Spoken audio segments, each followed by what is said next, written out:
But anyway, thank you for having me back. Hello, Michael. It's a long time. And for some of the rest of you, I've met you, but it's been a while as well. And I was just talking with Lisa before we started a while ago to test the technology. And she was saying one of the hardest, you guys have just gone back to work and you're working like dogs. And it's interesting because I'm in Australia and I went to the dentist on Monday, my dentist, and we only shut down for 2 weeks.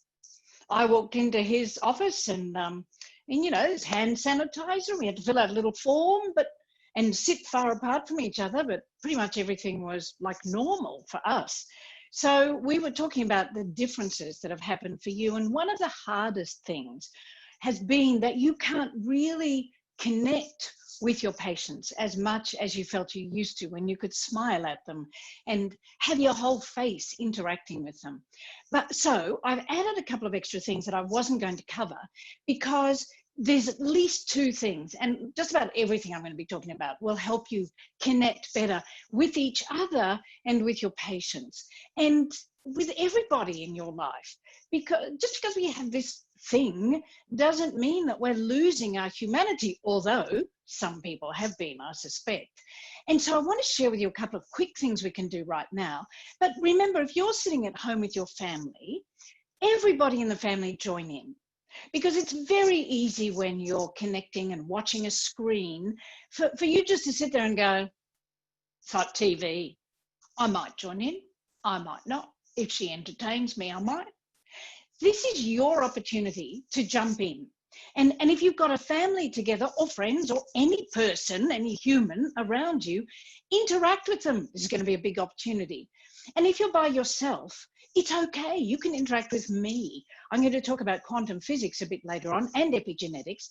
And in the quantum physics, in the field, which I'll elaborate on, we actually can connect heart to heart through this camera. And I can do that with every single one of you. So if you're sitting there by yourself, don't go, oh yeah, but I'm by myself. I don't know, I can't do this. Yes, you can. You've got yourself.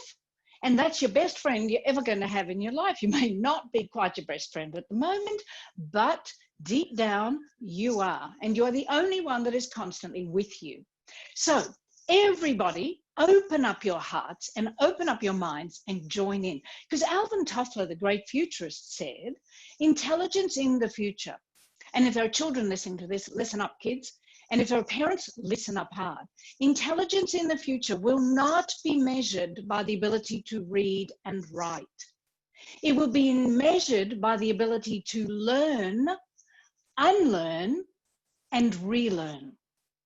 To learn, unlearn, and relearn.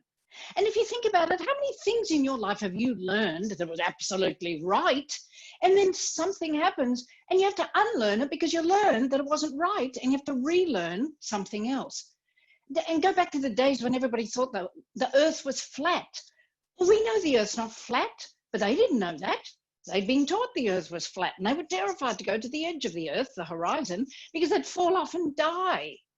And then one brave soul went further and found out that the world was round, it wasn't flat. Learn, unlearn, relearn. If you have learned to this point to be closed down and be worried by, I wasn't going to talk about this, but isn't this interesting that I am? Worried by FOWOT, which stands for fear of what others think. Then stop it. Just stop it. The bad news is no one else is ever thinking about you, ever. Honestly, ever. Because they are so obsessed with what you are thinking about them, they don't have time to think about you. So throw yourselves into this, whether you're by yourself, even if you feel silly, because what's silliness? If I feel silly? That's a judgment. And there were some great songs that played just before we started. I don't know if you were listening, but the first one was, I have to look at it because I wasn't, it was, it's called the Fight Song. I've still got fight in me. And the other one is, Let's Get Back to Beautiful. And in the song, Get Back to Beautiful, it's gorgeous. If you didn't hear it, make sure when you hang up that you play the song Back to Beautiful, because it talks about FOWOT. how we've allowed judgment of others and judgment of ourselves and judgment of our looks and judgment of everything to crush the beautiful that you are. And we are all beautiful. So the first thing, throw yourselves into this, open your hearts up and stop with the judgment of yourself and others. And if somebody else looks silly, that's fabulous, because that will make you laugh. And at this time, it's a really good thing. And remember, these are two things that you can do with your clients and your patients. I'm not sure, some of you call them clients, some of you call them patients, to connect with them heart to heart. I said to Lisa, I know you're not going to do this and it's not the right thing to do, but I said I'd hold my breath, pull my mask down, go, and then pull it up. But here's the thing about smiling. Look at this carefully. I'm going to smile at you. Now, look at my eyes.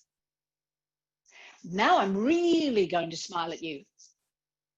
Look at the difference. See, when you get the crinkles at the side of your eyes like this, people know you're smiling. And there's scientific research done on it. I don't know, they were bored or something, but there's scientific research done on it. When you see somebody, if you can't see their mouth, you see the crinkles at the side of their eyes, you know they're smiling from their hearts.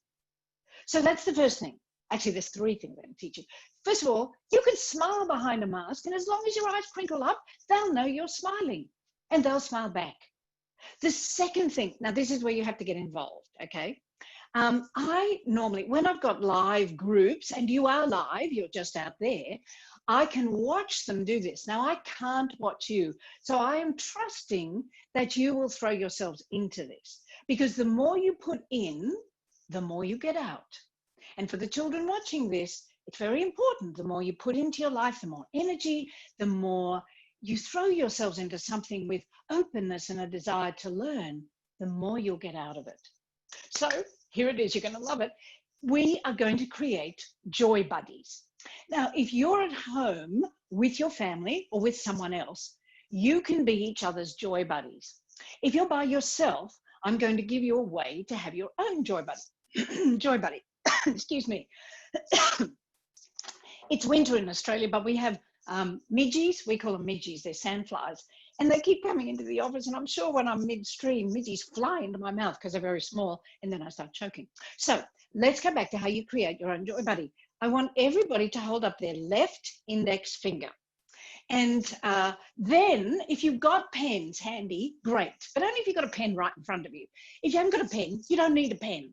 And I want you to have a pretend pen. I'm using a pen, you use a pretend pen. And I want you to reach across, if you're on your own, to your own finger.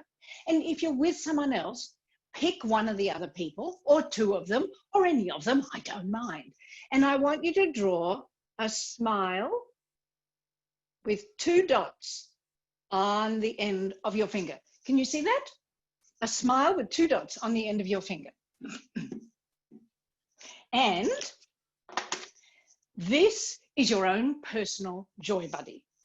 And much as it's silly, it is a really potent tool for you to be able to counteract some of the fear that is infecting everyone. Hold on a moment.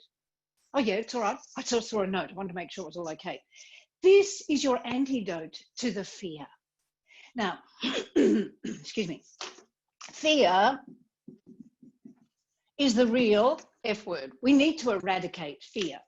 And some of you instantly have gone to, what does she mean? We've all got to be scared of what's going on. No, you don't. You need to be cautious. You need to be considered and be calm. Because when you are riddled with fear and anxiety, and it just destroys your adrenals, you're full of stress. Now, being considered and cautious is intelligent.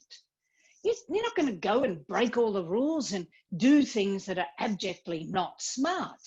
But you're not going to be driven by this fear of what's going to happen. Because when you do that, you destroy your immune system. Here is your antidote.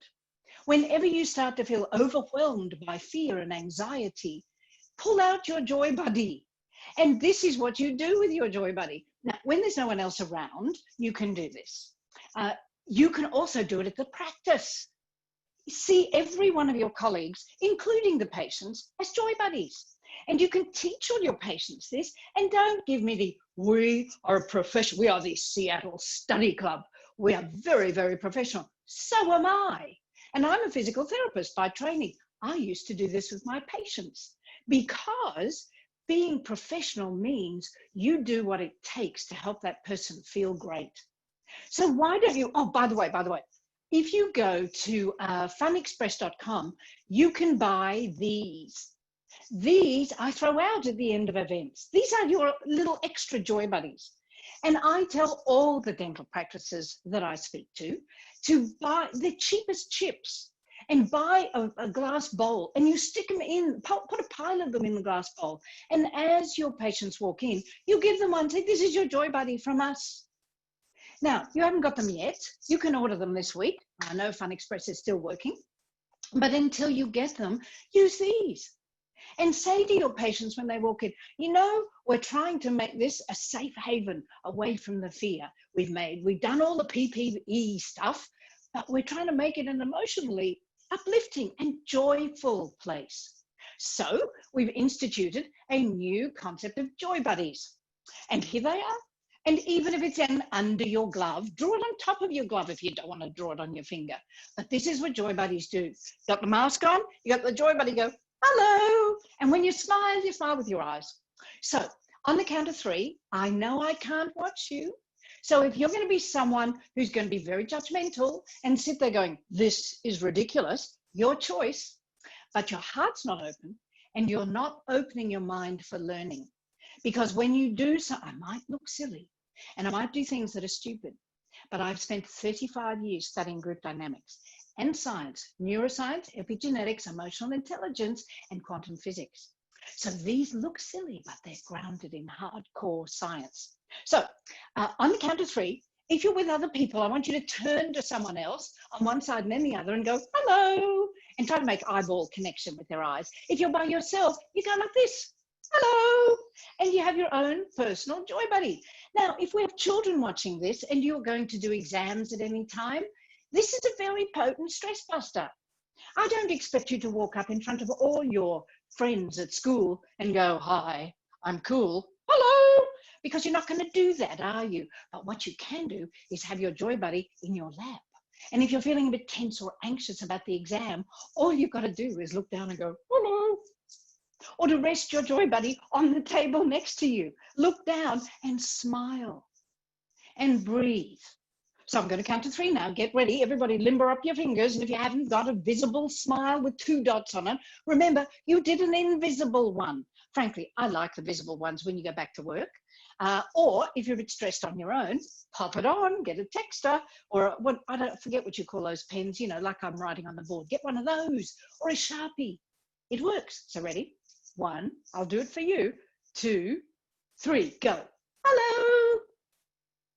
Yeah, I know, it's very difficult if you're sitting by yourself and you do it to an empty screen. But I did it back to you. You could see my face. I had to look at a camera. And then the other thing that I want to share with you is the big. We haven't got time to do the whole reset, but I want to talk about the big because it's really relevant. I try to give people ways to remember things. And there's a couple of other concepts that I want to share with you that tie into how, there's a third one, remember, coming, how you connect heart to heart with other people, but especially your patients, because they're the ones you're missing that connection with. So let me write up big here, and we're going to come back to that, because the B in part stands for beliefs. And one of the core things, I think, when that song came up, Back to Beautiful, which is fabulous, I'm just going to check it. It is Back to Beautiful. It's fabulous because this ties into the next part that I want to share with you. You know, when the Indians and Tibetans and that kind of area of the world, when they greet people, you know what they do? They go like this. They put their hands together and they say, Namaste. And their eyes look at yours, Namaste. Do you know what Namaste means? It means my spirit salutes your spirit. My spirit salutes your spirit. And you could do that at work. You can do that with gloves on, no gloves on. You don't have to touch anybody. You just look at someone and go, Namaste. And if you don't want to say namaste, or if they look at you and they go, huh, what? Just explain to them. Say, my spirit salutes your spirit. If you don't want to say spirit, say my heart salutes your heart. Because every single person you meet and you are astonishing beings of light. You are astonishing beings of light. Do you know electron microscopy can show that when the ovum, so the egg, is the instant that it's touched by the sperm, penetrated by the sperm, there is a flash of light. And most people think that flash of light is going out. No, it's not. It's coming in. You are that flash of light. You are that astonishing being of light. So on the count of three, here's your second thing. If you're by yourself, just look into the camera, into the screen, and do it to me, because I am doing it back to you. And at some level, I will feel it, and so will you. So on the count of three, you're going to put your hands together, say namaste. If you're with other people, turn to one of them and say it to them. Okay, ready? Here we go. 1, 2, 3. Namaste.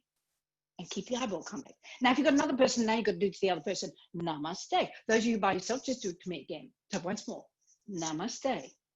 So there you have 3 strategies already that will immediately help you connect heart to heart. And before you dismiss this, because grown-ups are very likely to judge, so are teenagers, because they're just obsessed with what, and younger children think this is the best thing since sliced bread. If you have young children watching this, they'll be going, namaste, all over the shop. They'll go, hello. They will do those things. It's us that gets loaded with judgment. Wait before you judge to try it. If you go back to work and you teach people this until you get a boatload of these and you put them in a glass jar, I guarantee your patients will walk in and they'll be saying, these are great. Now, I know some of you are already gone. We'll have to wipe every one of them down. I'm sure you can, I don't know, have them sitting in a bowl of sanitizer. So when they pluck one out, it's already sanitized. And you know, if you can't find a way to sanitize them, do the finger. It works. And have the smile on the finger. So we've got a couple of concepts. We've got the learn, unlearn, relearn. The next concept is, Ralph Waldo Emerson said this, who you are shouts so loudly, I can't hear what you say. Who you are shouts so loudly, I can't hear what you say. The essence of you, that extraordinary, astonishing being of light that you are, is so beautiful. That's what that song, let's get back to beautiful. It is so beautiful. It's like the sun, but we coat it with layers. So let me show you this. This is you when you're born. When you're born, boom, comes, or conceived, boom, in comes that fabulous light. And then, you know, 9 months happens and you come out and you're gorgeous. Your pure essence is there, CE. And there is and that essence is unique. It is only you. There is no one else on the planet who has the same essence. And there is a second E word.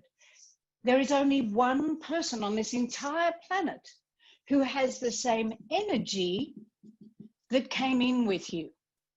You carry a unique essence and a unique energy with a gift inside it that is only yours. And this is your gift to the planet. You are astonishing. And if you're sitting there and you go, oh, she's a crackpot, she's a space cadet, oh, she doesn't know what she's talking, she doesn't know me. Stop it. Keep your heart open, keep your mind open. And let's see where we get to. Because I am on this journey with you. I'm ancient, I'm 66, I just turned 66. And I'm going through the biggest growth spurt in my life, not height, but emotionally, psychologically, learning about myself. Because the third concept that I wanted to cover, Michael Gerber wrote a book called The E-Myth. Many of the dentists will have read this, many of the practice managers will have read it. It stands for the entrepreneur's myth. And we know that entrepreneurs fail, according to his book, when they're too busy working in their businesses to take time out to work on their businesses. And that's why the Seattle Study, one of the reasons the Seattle Study Club is so awesome, because it is a constant place where you can work on your business. I like to expand that into a kind of different arena where we are so busy working in our lives, living, rushing around like chickens without heads on, that we don't take time out to work on our lives. And funnily enough, COVID has kind of given us that opportunity. Now, I know you guys are back to work, but everybody is so riddled with uncertainty / fear. Stop it. Go to joy, go to concern, go to caution, go to considered sensibleness, but stop at the fear. And so we may be back at work, but we still can focus on working on our lives, because our normal lives are very restricted. We haven't been able to leave my state for 3 months. And we haven't had a new case. We've only had 100 people out of 24 million die in Australia. And we still can't travel interstate, although we've had no new cases for a week at least, I think. And no, I don't think we've had anybody die in Queensland, which is a pretty big state. And so our lives have been very limited in other areas, which gives us more time to work on our lives, on our relationships, on our families, on our heart-to-heart connections. And so if we go back to this, you are unique. You are spectacular. And if you have a little voice that's judging, going, no, I'm not. Yes, you are. And this is where your little voice comes from. By the way, this is your source. So the source you came from, code. We are all born with a source code. Oh, and if you can't read this, just go to amandagore.com/secret. And we have all of this kind of written up into little posters and thingamajiggies that you can use to share with others. And I don't know, do staff meetings watching this and then discuss what I'm talking about, because this is relevant for everyone. You are born with a unique, fabulous source code. Then we become 0 to 7. So from 0 to 7, the 3 core fears of life are embedded. And I got the trifecta. Most people get 1 or more. Not many people get the trifecta. So I'll share them with you in a minute. But what happens is that somewhere between 0 to 7, we as little people have an experience. And that experience is just an experience. And some are great and some are hideous.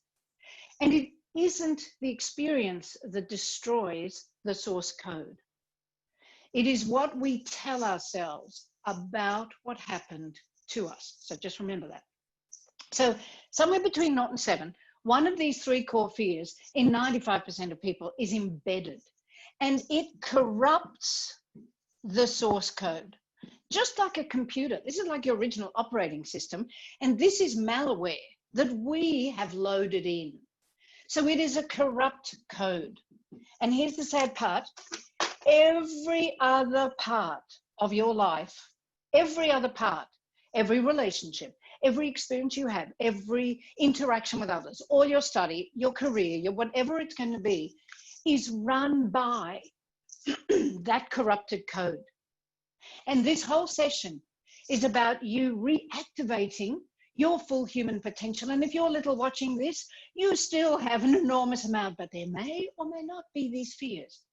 And I want to share them with you so that you can talk to your parents about it. Parents, you can talk to your children. Talk to your nieces and nephews if you don't have children. And if you're sitting there by yourself, talk to yourself about this and ring your best friend, talk to your joy buddy, and discuss these fears.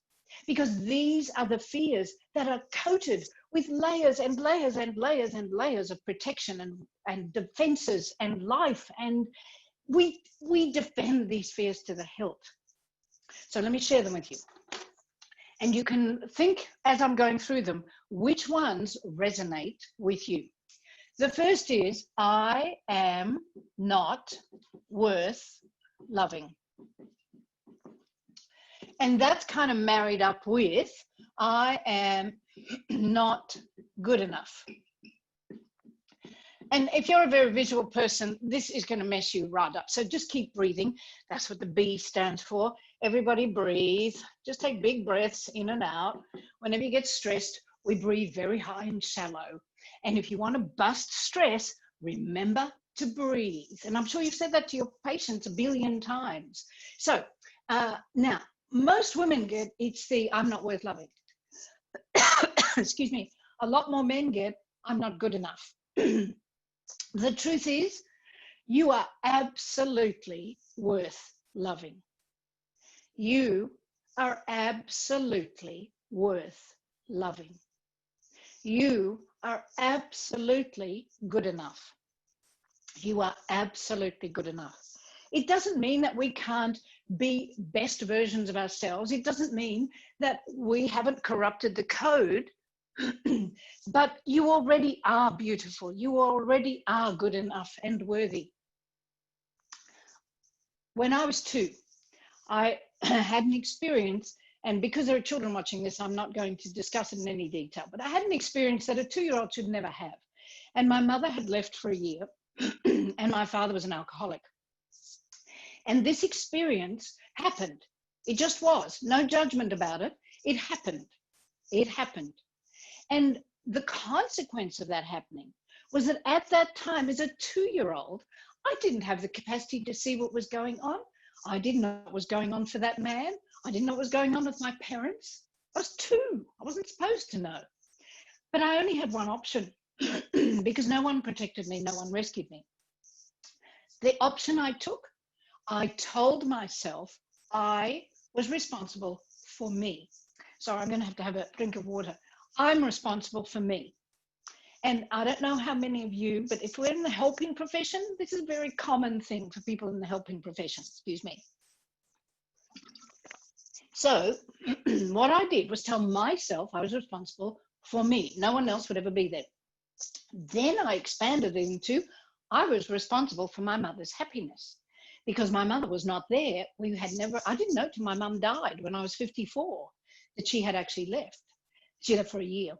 And I expanded that as the years went on into being I was responsible for everyone else.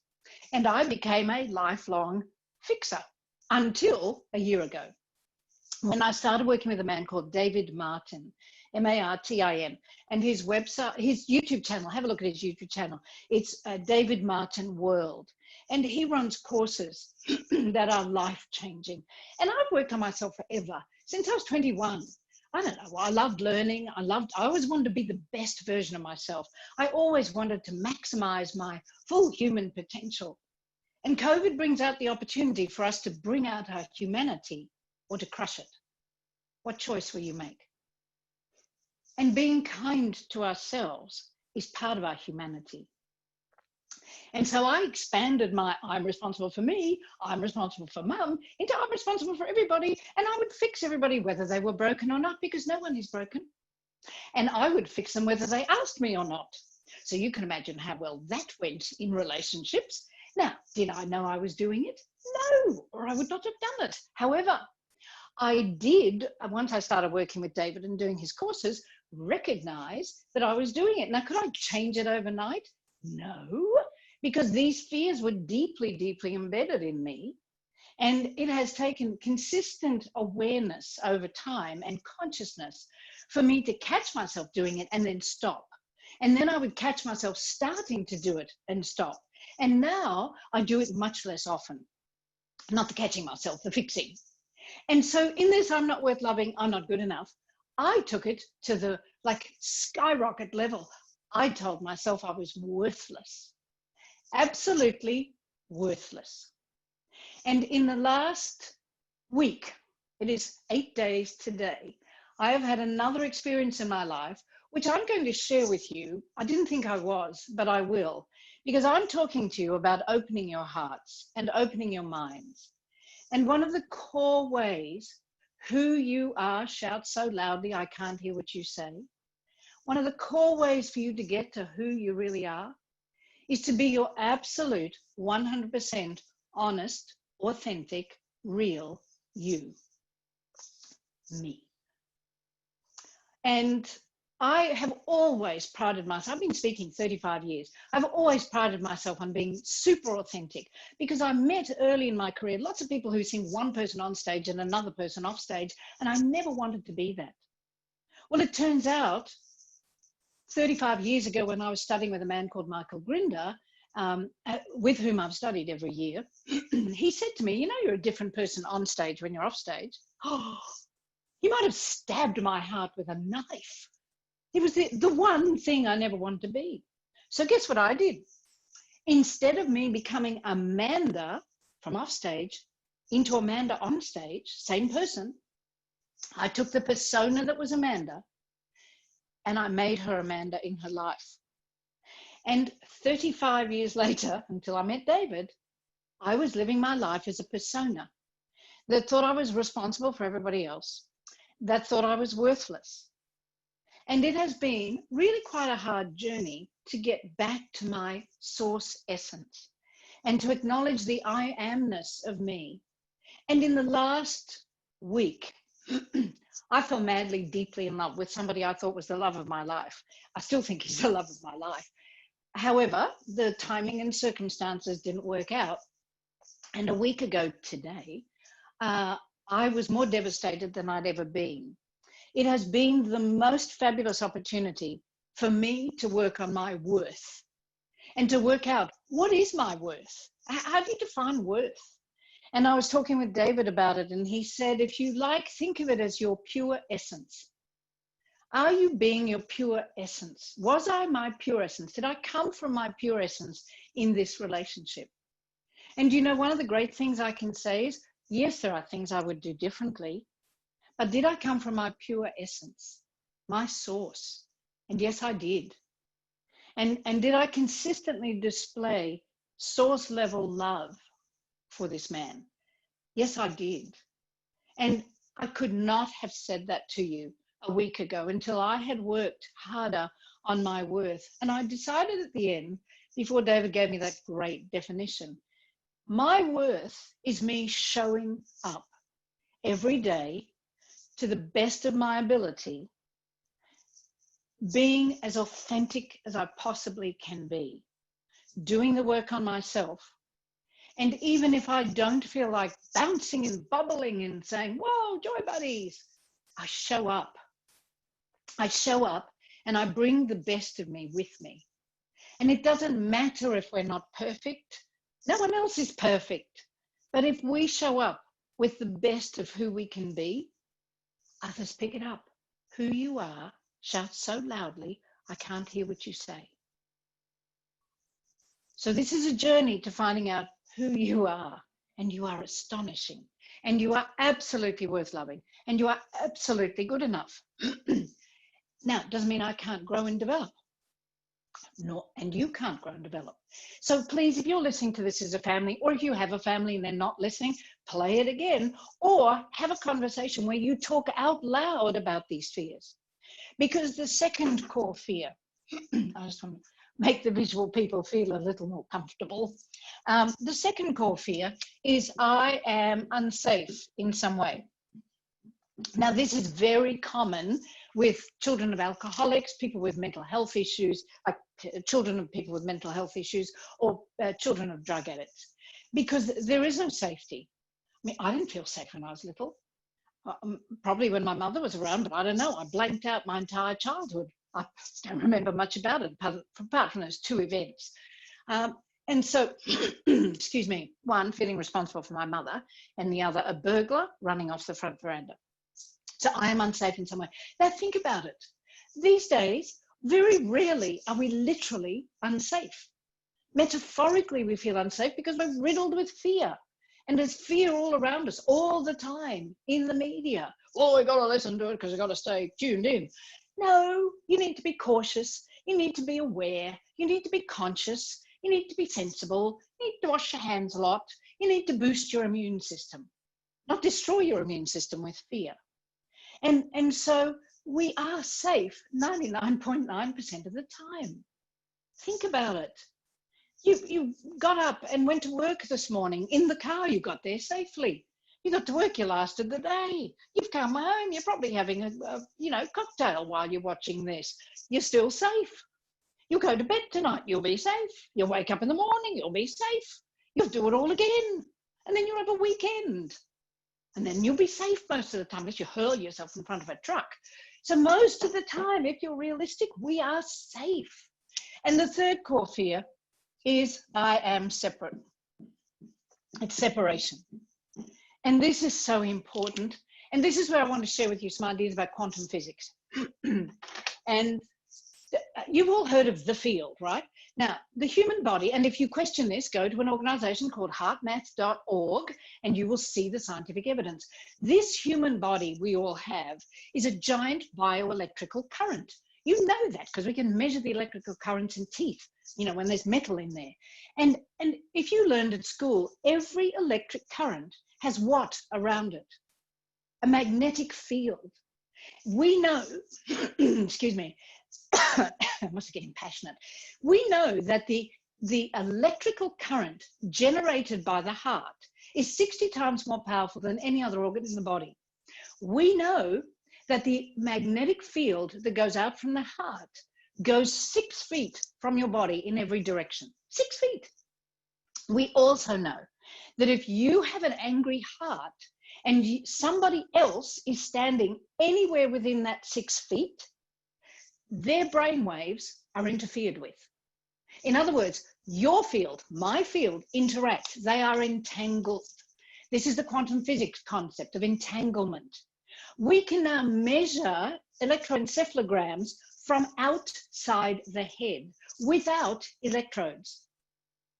You are a giant field, and what is in your heart radiates out through that field.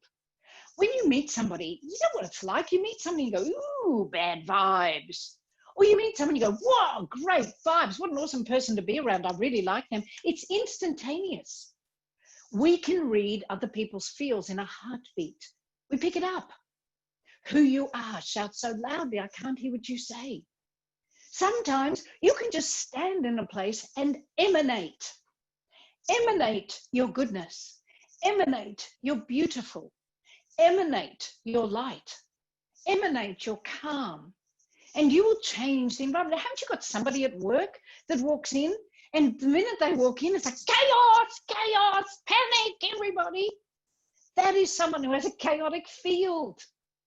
Maybe a patient, hopefully it's not one of your team members. And haven't you got someone else who every time they walk in, it's just like soothing the troubled waters. That's someone with a calm, peaceful, loving heart emitting a field, emanating their goodness. And I would really encourage you, and this is what one of the G words is, I would really encourage you to think about a concept that David shared with me, David Martin, World, and David Martin World is his YouTube channel. He started talking one day about the fear of the next. Because everything embedded in us, or many of the things embedded in us, are about fearing the next thing. Change. Change is the next thing. Nature never stops changing. We are changing constantly. Our entire bodies are totally replaced every, I don't know, I think it's 7 months by the time your liver's done, or is it 7 weeks? Or anyway, it's not that long, but everything is replaced. Everything is changing all the time. It is the normal order of nature for things to change and evolve, or maybe just change like the seasons. But we're so terrified of what that change is going to look like, or of having to change where we are now, or it's a second wave, it's something else. All of that is designed to make us focus on fear. No, start to focus on the monotonous goodness in life. The monotonous goodness in life. Like I just said to you before, you woke up this morning. That's good. You managed to have breakfast and get to work without choking.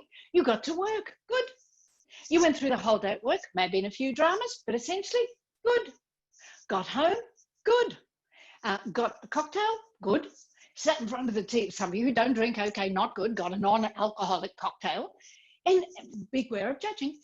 And then you're sitting in front of the TV, and no like hand has come out and punched you in the head. Good. You'll have dinner. Probably won't choke. Good. 95% of our lives is one good moment after another good moment after another good moment. You're healthy. You might wake up with a cold, and stop at the fear. Be sensible. Get a test. Take immune boosting things, do things to boost your immune system, exercise, get plenty of sleep, stay calm, take vitamin C, take vitamin D, get out in the sun, it's summer, relax. You know all these things. These are the things that boost your immune system. These are all good. There is good moment after good moment after good moment after good moment. It is monotonously good. change your focus and start to look for the good in your life, the little itty bitty good, not the, wow, I won the lotto. That is not that good. Most people who win the lotto lose all the money and then lives suck afterwards. But live and recognize the goodness in almost every single moment. Because here's something else. We are never separate, never. We are all entangled.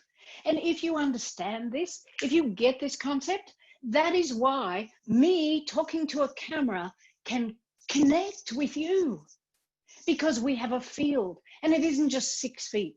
We are all connected. We are fractals of the whole. I can connect with you if I want to. I could get this man that I am in love with is in another state. He's like from New York to Florida. I could connect with him. Haven't you ever done it where you've thought of somebody and you haven't talked to them for, I don't know, a year, 6 months, and they ring the next day, they phone call you, or they text you, or they something? That's the field. When you are entangled with someone, you are entangled with them forever. And we are all entangled. Mothers and fathers know this, especially mothers. We call it intuition. No, it's not. It's tuning into the field. So tap into the field of goodness, everyone. Tap into the goodness that surrounds us every day, that follows 1 minute and the next minute and the next minute in your life. And recognize bullies are bullies because they don't feel they fit in. They don't feel like they belong. Address this with everyone in your family and everyone at the practice. If you have one difficult person, one, drain on the practice, they don't feel like they belong. They don't feel like they fit in. And the truth is they may not fit in which case they have to recognize it and then find a place where they fit in.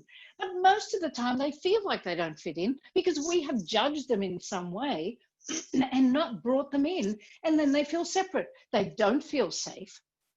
They don't feel they're good enough. They've already got a self-love issue anyway. And when I say self-love, that instant I said it, there's so much stuff around about self-love. I've looked at it, but it didn't work for me like looking at my worth did. Like honestly admitting to myself, I had told myself I was worthless. Now, is that true? No. And I tried to I came up with this map. I might have to actually look at my notes a bit because it's brand new for you. And I hope it resonates with some of you. So remember, this is your source code, okay? And we've got the corrupted code. And it's really important that we uncorrupt the code and we get back to our pure essence. That's probably not going to happen overnight, right?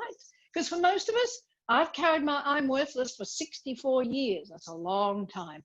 And the moment I made the biggest change was when David said to me, you've lived 60 years of your life based on the story of a 2-year-old.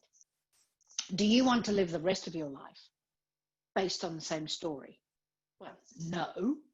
And those of you who have children under 7, now's your chance. Those of you who've got children over 7, now's your chance. Talk to them out loud about this. Reinforce with them that they are lovable, that they are good enough, that they are safe. They will always be safe with you, and that they are always belonging. They're never separate. Talk to them about quantum physics. Share with them some of the concepts. So this is what I've learned this last week. Okay, so I hope it's valuable for some of you. Here is your essence. Right, I'm trying to make a graph of it so that I could make sense. And here are the stories you tell yourself. Now, the other B here is beliefs. Beliefs. In epigenetics, epigenetics means going beyond the genes. And there is a brilliant documentary I would strongly recommend you watch, and a book to read called The Biology of Belief by Bruce Lipton. It will change your life.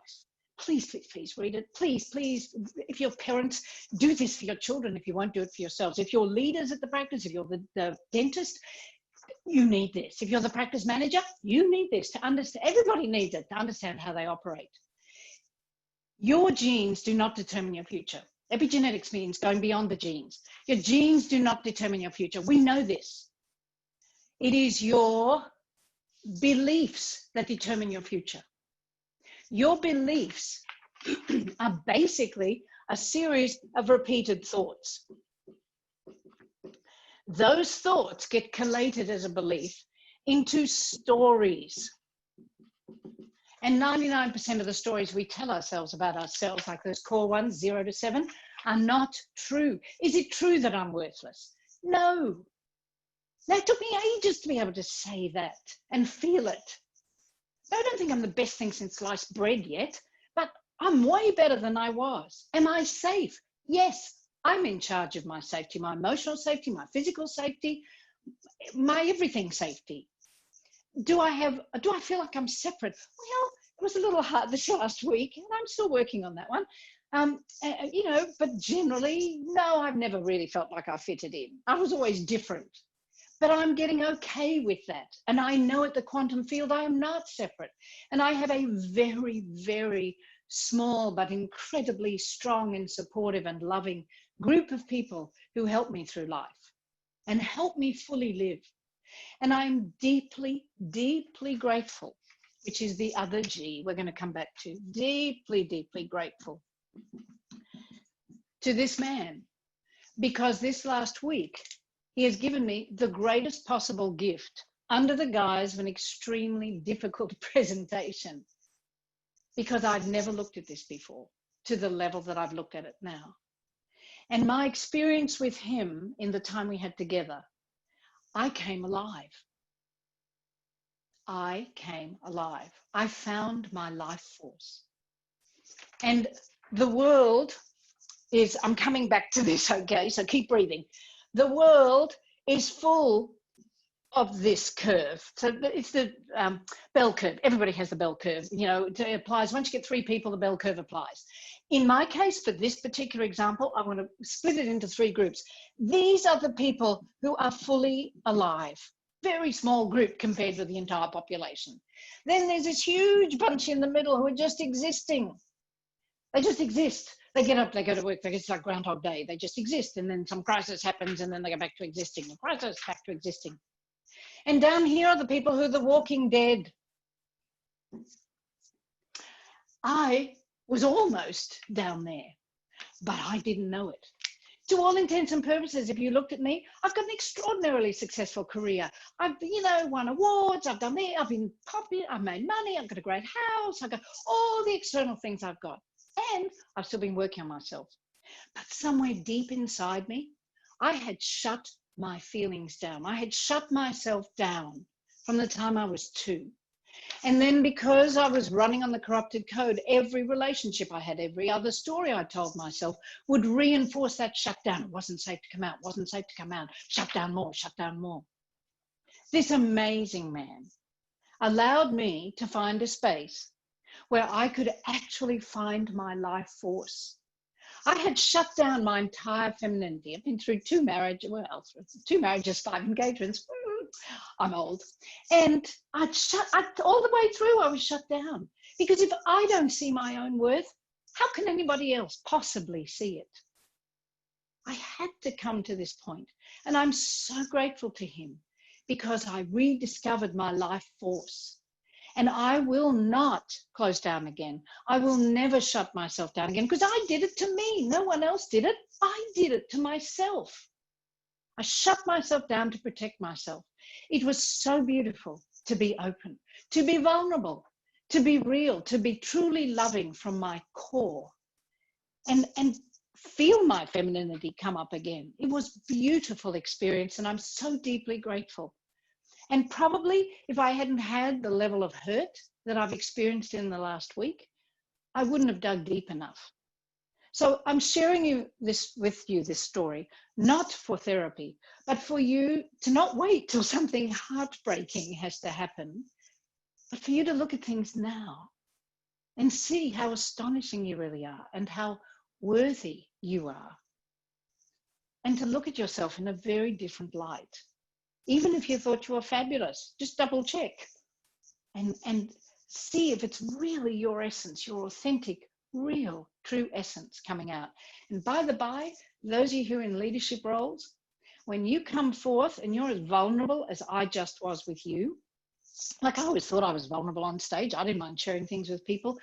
but I didn't actually ever go to the level I just went with you.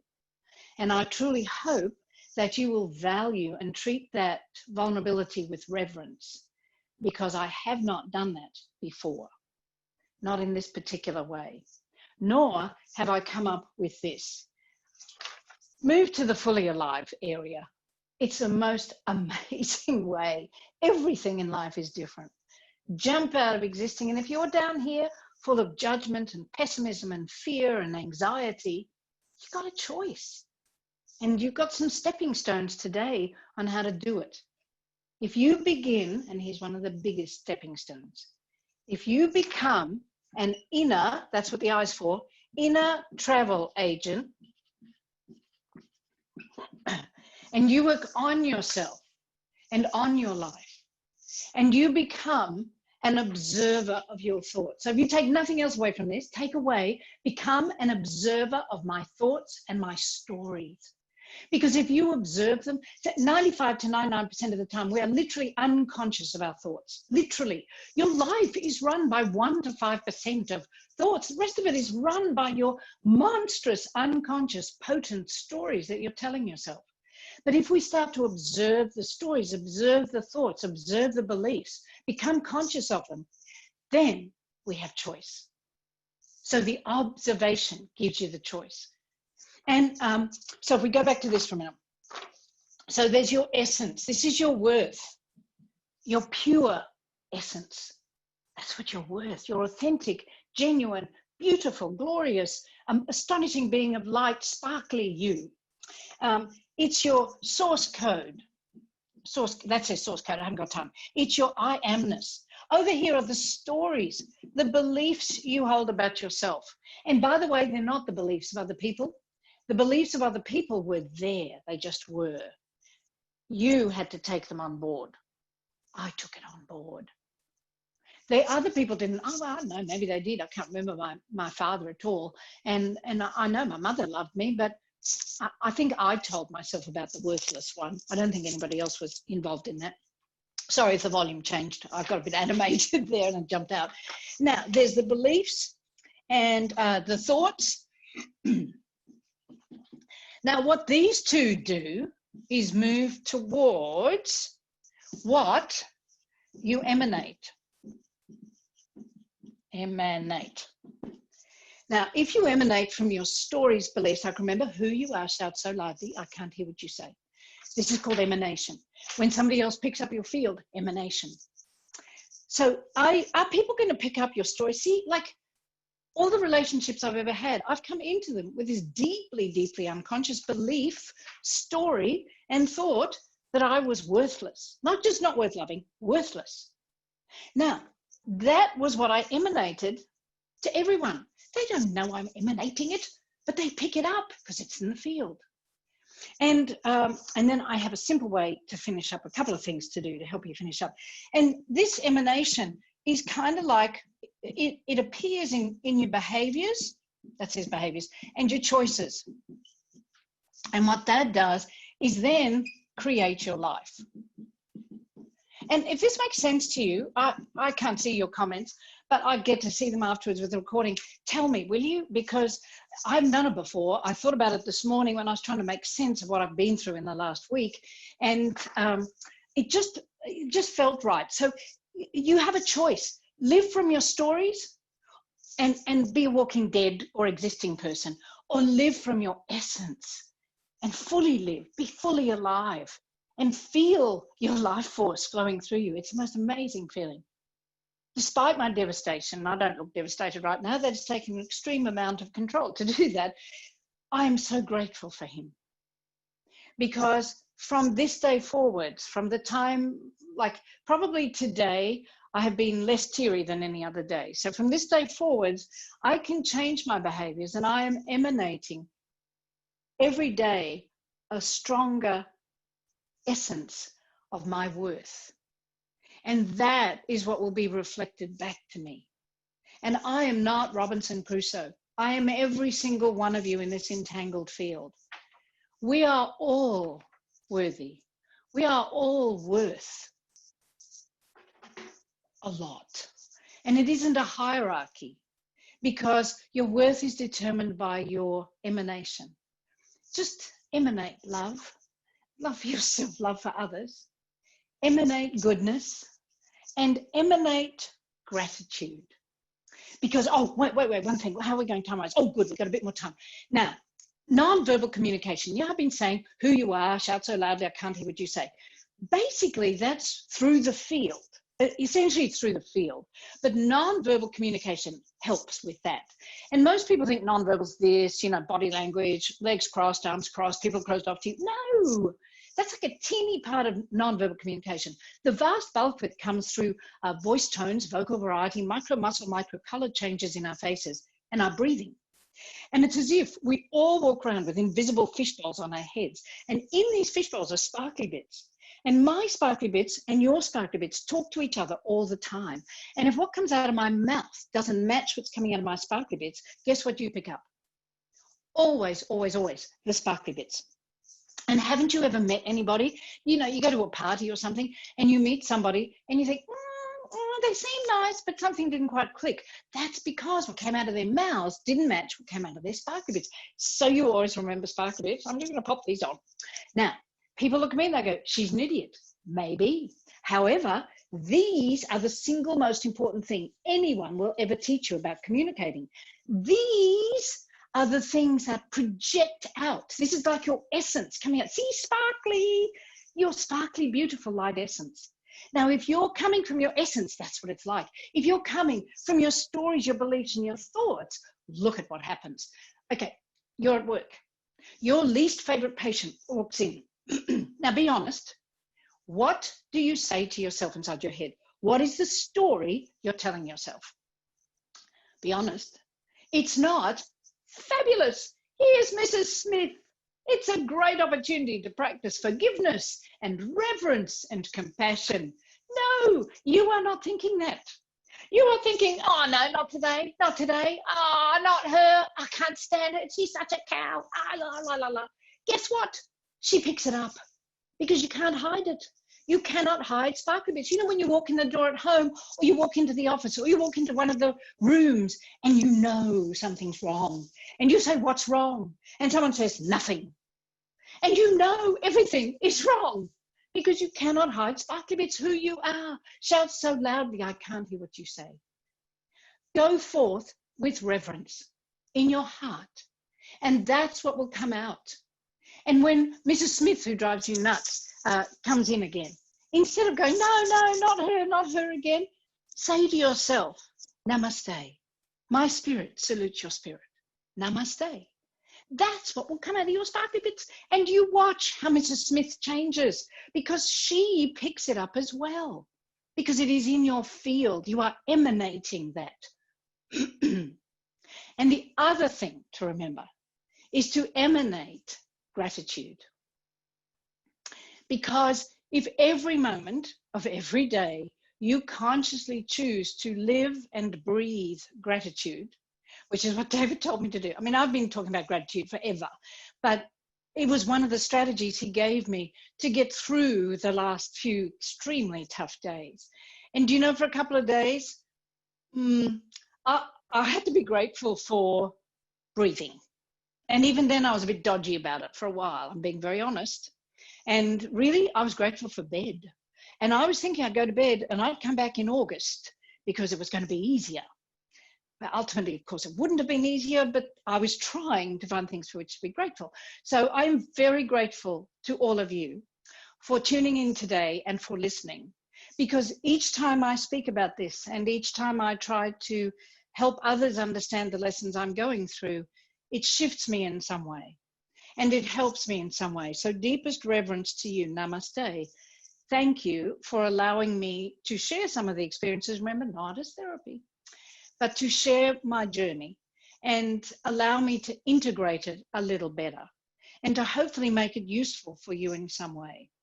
Because actually, if you're at home, just do this, will you?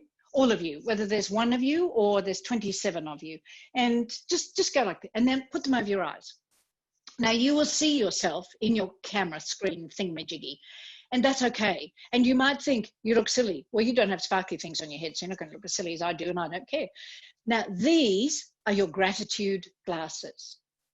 And I love these because they're free and they're with you everywhere. If you don't want to just use these are very potent for work. You can get a set of these. Now go to a dollar shop, they have them, not the heart ones usually, but you can get another set. Call them your gratitude glasses. As a family project, make your own gratitude glasses.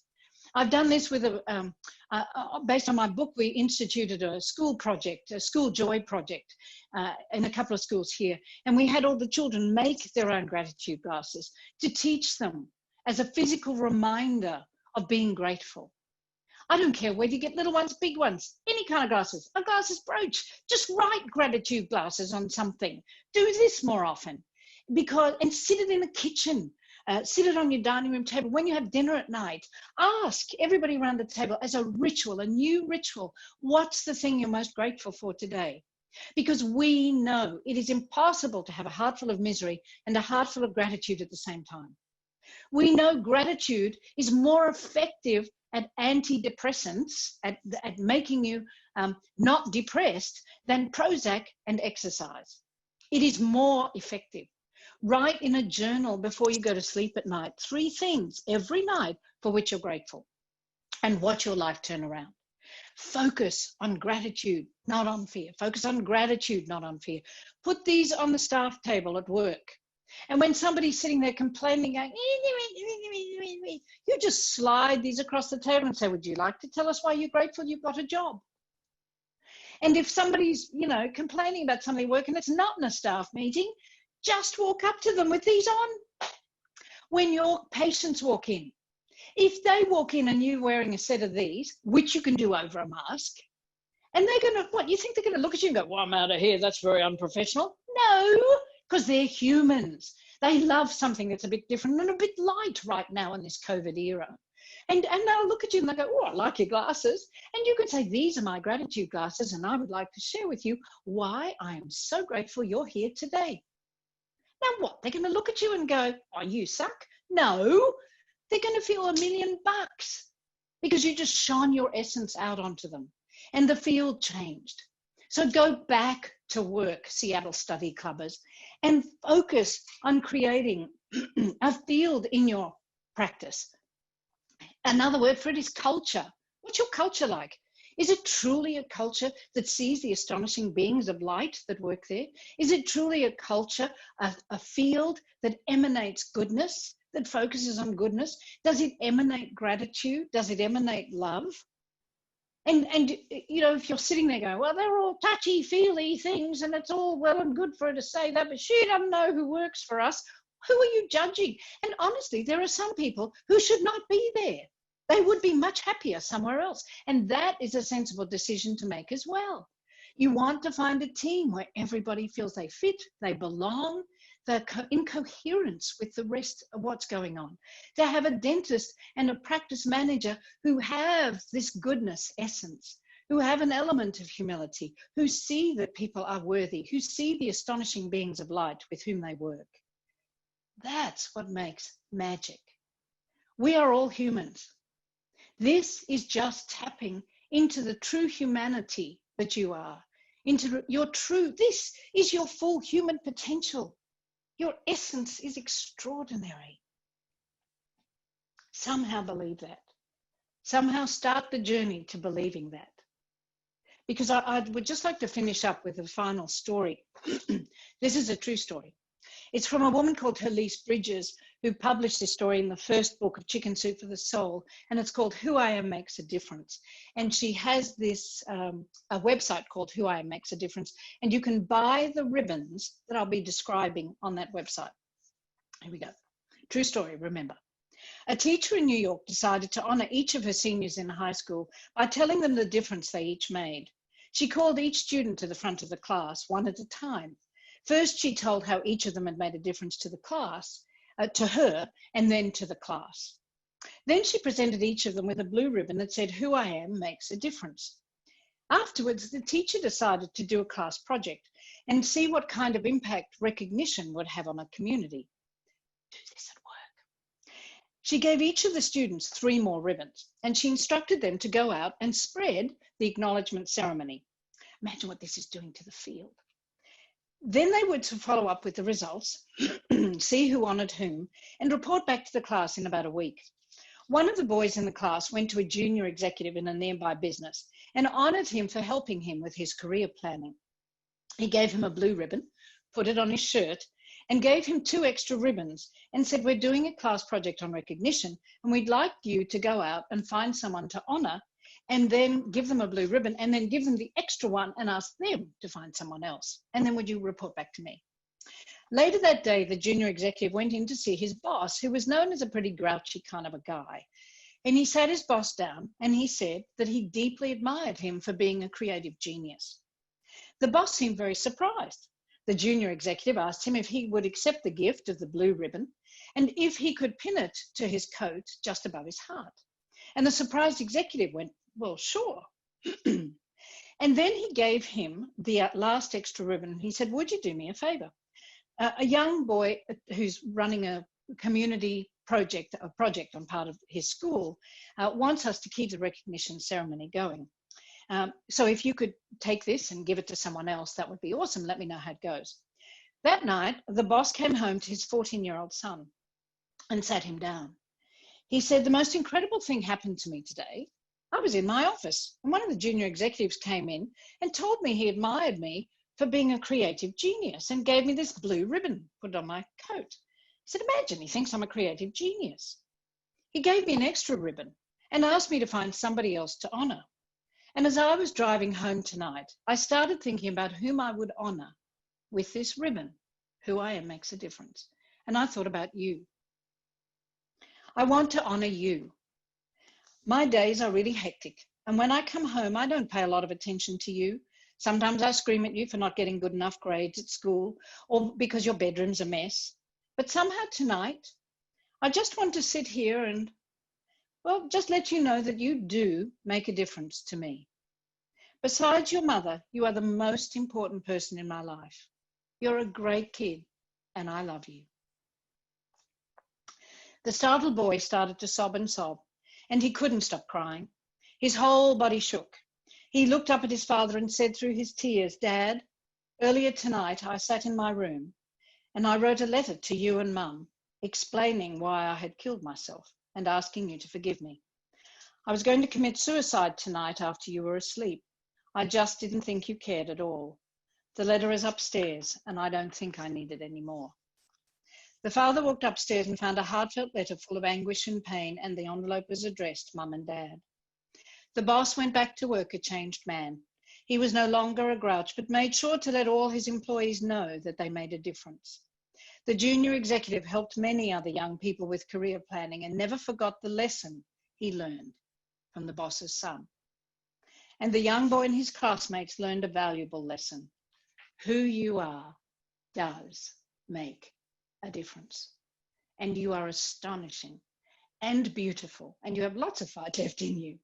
And you can choose to breathe, choose to look at your beliefs, become your own inner travel agent, and focus from this day forwards on the goodness that surrounds you, on the monotonous goodness that's there, and all the magnificent things for which we can be grateful every day. And once again, namaste. Thank you for joining in.